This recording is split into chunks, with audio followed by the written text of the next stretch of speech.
जिसमें लोगों की जानें गई हैं और बहुत लोग जिसमें घायल हुए हैं, हम श्रद्धांजलि देते हैं, ईश्वर से प्रार्थना करते हैं कि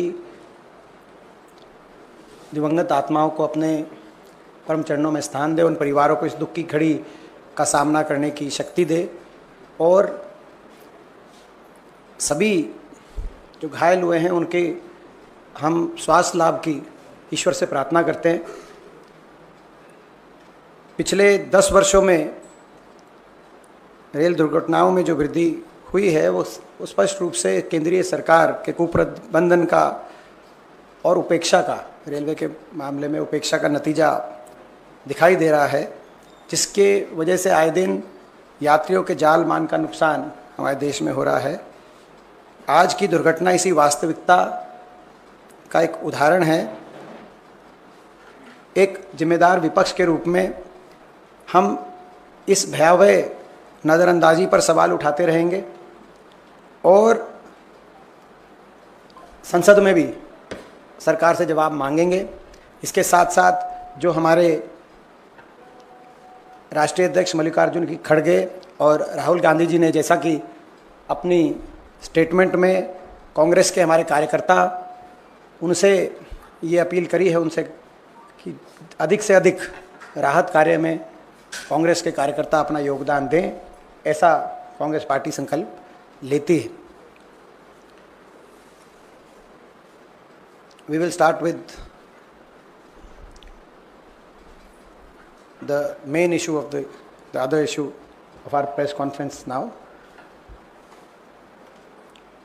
आज का जो हमारी प्रेस वार्ता का जो मुद्दा हमने लिया है अग्निवीर योजना को लेकर, आपने देखा होगा कि पिछले 3-4 दिन से तमाम अखबारों में, खबरों में एक बात आ रही है कि फ़ौज का इंटरनल सर्वे सेनाओं में किया गया है, जिसमें अग्निपथ योजना को के बारे में बहुत सी खामियां, हमारे देश की सेनाएं बहुत सी खामियों का सामना कर रही हैं और इन खामियों को किस तरीके से ठीक किया जाए उसके बारे में अलग अलग अटकलें इन जो इंटरनल सर्वे जो आर्मी का इंटरनल सर्वे जिसको कोट करके सारे अखबारों ने ये अपनी खबरें प्रकाशित करी हैं, उसमें कुछ बातें निकल के आई हैं कि जिन कदमों पर मंथन किया जा रहा है कि ऐसे कदम उठाए जाएं कि अग्निपथ योजना की जो खामियां हैं उनको, त्रुटियों कैसे दूर किया जाए, जिसमें उदाहरण के तौर पे कहा जा रहा है कि 4 साल से बढ़ाकर अग्निवीर का टेन्योर 7 साल किया जाएगा या 25% रिटेन करने की बजाय 60 से 70% अग्निवीरों को रिटेन किया जाएगा, या जो ट्रेनिंग पीरियड है वो 24 हफ्ते से बढ़ाकर 37 से 42 हफ्ते किया जाएगा। ये 3 बातें निकल के आ रही हैं खामियों के अलावा कि ये ऐसे कदम उठाए जा सकते हैं, इन पे मंथन हो रहा है। तो सबसे पहले तो भारतीय राष्ट्रीय कांग्रेस स्पष्ट करना चाहती है कि ये स्कीम अग्निपथ योजना, अग्निवीर भर्ती की योजना, पहले दिन से हम कहते रहे हैं कि पूर्णतः ये योजना ना देश हित में है, ना देश की फौज के हित में है, ना देश के नौजवान के हित में है, ना देश की सुरक्षा के हित में है। और हमारी पहले दिन से ये मांग रही है कि इस योजना को रोका जाए और फौज की पक्की भर्ती दोबारा से शुरू करी जाए। और ये जो पार्शल रोल बैक की जो ये बातें आ रही हैं मीडिया में, हम इस तरह के अगर कोई सुझाव आ रहे हैं तो हम उनको रिजेक्ट करते हैं। सरकार इस योजना की खामियों को स्वीकार करते हुए अपनी गलती स्वीकारे और पूर्णतः इस योजना को वापस लिया जाए पूरी तरीके से। और पक्की भर्ती जो अग्निपथ योजना 2022 से पहले होती रही देश की फौज में 1947 से लेकर 2022 तक, उस पक्की भर्ती को पूर्ण रूप से दोबारा से शुरू किया जाए। ये आधी अधूरी जो बातें चल रही हैं इनसे काम चलने नहीं वाला। ये एक योजना देश की फौज के लिए बड़ी घातक योजना साबित हुई, ये रिपोर्ट्स बता रही। आपने देखा होगा, आपके बहुत से अखबारों ने उन रिपोर्ट्स को प्रकाशित किया है। वो सारी बातें सत्य साबित हुई जिन बातों को लेकर हमने आपके बीच में बार बार इस सरकार को आगाह किया था जब ये योजना सरकार लेके आई थी। पहला सवाल जो आया, ये बड़ा महत्वपूर्ण सवाल है, हमने हमेशा उठाया। इंटरनल रिपोर्ट में, फौज की इंटरनल रिपोर्ट में आया कि अग्निवीर जो हैं उनके बीच में जो जज्बा पहले हुआ करता था फौज में, एक दूसरे से के साथ सहयोग करके चलने का जज्बा, एक दूसरे पे जान न्यौछावर करने का जज्बा, देश पे जान कुर्बान करने के जज्बे के साथ साथ एक दूसरे पर जान न्यौछावर करने का जज्बा। किसी कोई अगर घायल हो गया तो किलोमीटर पे किलोमीटर उसको अपने कंधों पर लेकर सुरक्षित जगह पहुंचाने का जज्बा, ये जो सारा जज्बा होता था, फौज की रिपोर्ट ये बता रही है कि इस जज्बे में कमी आई है। और क्योंकि 25% ही रखे जाएंगे, बाकी सबकी छुट्टी कर दी जाएगी, आपस में प्रतिद्वंदता और प्रतिस्पर्धा का माहौल अग्निवीरों में बन गया है, जो कि फौज की, किसी भी फौज की मजबूती के लिए और मनोबल के लिए अच्छा नहीं। और ये मैं आपको बता दूं कि फौज की सबसे बड़ी अगर हथियार किसी फौज के पास होता है तो उसका मनोबल होता है। किसी भी हथियार से बड़ा अगर कोई हथियार है तो फौज का मनोबल है। और ये अग्निवीर योजना फौज के इंटरनल सर्वे बता रहे हैं, जैसे सारे अखबारों में आया है, कि उस मनोबल के लिए और उस आपसी तालमेल, भाईचारे की, सहयोग की, आपस में एक दूसरे के लिए मर मिटने की भावना में जो गिरावट आई है, ये सबूत है इस बात का जो हमने शुरू से कहा था कि ये दूरदर्शी सोच के साथ ये योजना नहीं लाई गई। दूसरी बात, एक और बात आई है निकल के, ये इसमें आई कि जो ट्रेनिंग है वो ट्रेनिंग सफिशिएंट नहीं है। 6 महीने की ट्रेनिंग यानी कि 24 हफ्ते की ट्रेनिंग से जो अग्निवीर, उनकी जो परफॉर्मेंस है, वो ट्रेनिंग फौज ने पाया है कि वो ट्रेनिंग सफिशिएंट नहीं है। और इसीलिए ट्रेनिंग का जो पीरियड है उसको बढ़ाकर 37 से 42 हफ्ते, 24 हफ्ते से बढ़ाकर 37 से 42 हफ्ते करने की बात कही जा रही है। तो यानी कि ये कितना बड़ा घातक ये योजना साबित हुई देश के फौज के लिए। एक तरफ तो पूरी तरीके से ट्रेंड फौजी आपके चीन और पाकिस्तान के बॉर्डर पे खड़े हैं, और दूसरी तरफ ऐसे अग्निवीर जिनको पूरी ट्रेनिंग भी नहीं आपने दी, उनको उनके मुकाबले में खड़ा करने का काम आपने किया है। जो आज आपकी देश की फौज का इंटरनल सर्वे ये बता रहा है कि जो ट्रेनिंग की जो बात है, ये ट्रेनिंग की बात कहीं ना कहीं इससे नुकसान हुआ है। देश की फौज भी ट्रेनिंग की क्वालिटी से संतुष्ट नहीं है। ये भी एक गंभीर, बहुत गंभीर प्रश्न है। इसके साथ अगला सवाल जो इस रिपोर्ट्स के माध्यम से आया है कि भारत की लॉन्ग टर्म डिफेंस प्रिपेयर्डनेस को लेकर है, राष्ट्रीय सुरक्षा के लिए देश की फौज की जो भूमिका होती है और उसका जो फौज का जो स्तर होता है उसको लेकर है। जो टेक्नोलॉजी इंटेंसिव सर्विसेज है, ये भी हमने ये पॉइंट आपके बीच में रखा था कि उसमें जो सीनियर टेक्निकल पर्सनल जो फौज को जरूरत होती है, अग्निवीर, क्योंकि सभी अग्निवीर के माध्यम से आ रहे हैं, उसमें बड़ी शॉर्टफॉल आ चुकी है फौज में। और ये कहा गया है कि 2035 तक बड़ी भारी शॉर्टफॉल आ जाएगी। जो फौज जिस पे हमें नाज है, यानी कि हर रोज ये अग्निवीर योजना उस फौज की साख को गिराने का काम कर रही है। इतनी घातक योजना साबित हुई। ये बताता है कि यानी कि जहाँ पे टेक्निकल ट्रेनिंग की आवश्यकता है अच्छी तरीके से हमारी डिफेंस इक्विपमेंट को हैंडल करने के लिए, वहाँ पर हमने शुरू से बात कही थी, वो बात अब इस रिपोर्ट में भी आपके सामने आ चुकी है। और अब कहा जा रहा है कि इन सभी बातों को देखते हुए 2-3 कदम उठाए जाएंगे। जैसे मैंने कहा, 4 से बढ़ाकर 7 साल की एक बात आ रही है चर्चा में। 25% जो रिटेन किए जा रहे अग्निवीर, उससे बढ़ाकर 60 और 70% रिटेन किए जाएंगे। ये भी एक चर्चा का विषय आया है अखबारों के माध्यम से। और ये ट्रेनिंग को बढ़ाकर, सबसे पहले मैं अपनी बात जो हमने शुरू में मैंने जहाँ से जिस बिंदु से शुरू करी कि इस तरह की जो भी चर्चाएं हैं उनको हम रिजेक्ट करते हैं। अगर ये सुझाव आ रहे हैं इनको हम रिजेक्ट करते हैं। अग्निवीर योजना को हम रिजेक्ट करते हैं। और ये कोई राजनीतिक विषय नहीं है, क्योंकि देश की फौज और देश की सुरक्षा कभी राजनीति का विषय हो ही नहीं सकता। इस देश में कोई भी ऐसा नागरिक नहीं होगा जो ये नहीं चाहेगा कि हमारी देश की फौज मजबूत हो। हमारी देश की फौज दुनिया में सबसे मजबूती से देश की रक्षा करे। देश में कोई भी ऐसा नागरिक नहीं होगा, इसीलिए, और ना ही कोई राजनीतिक दल ऐसा होगा।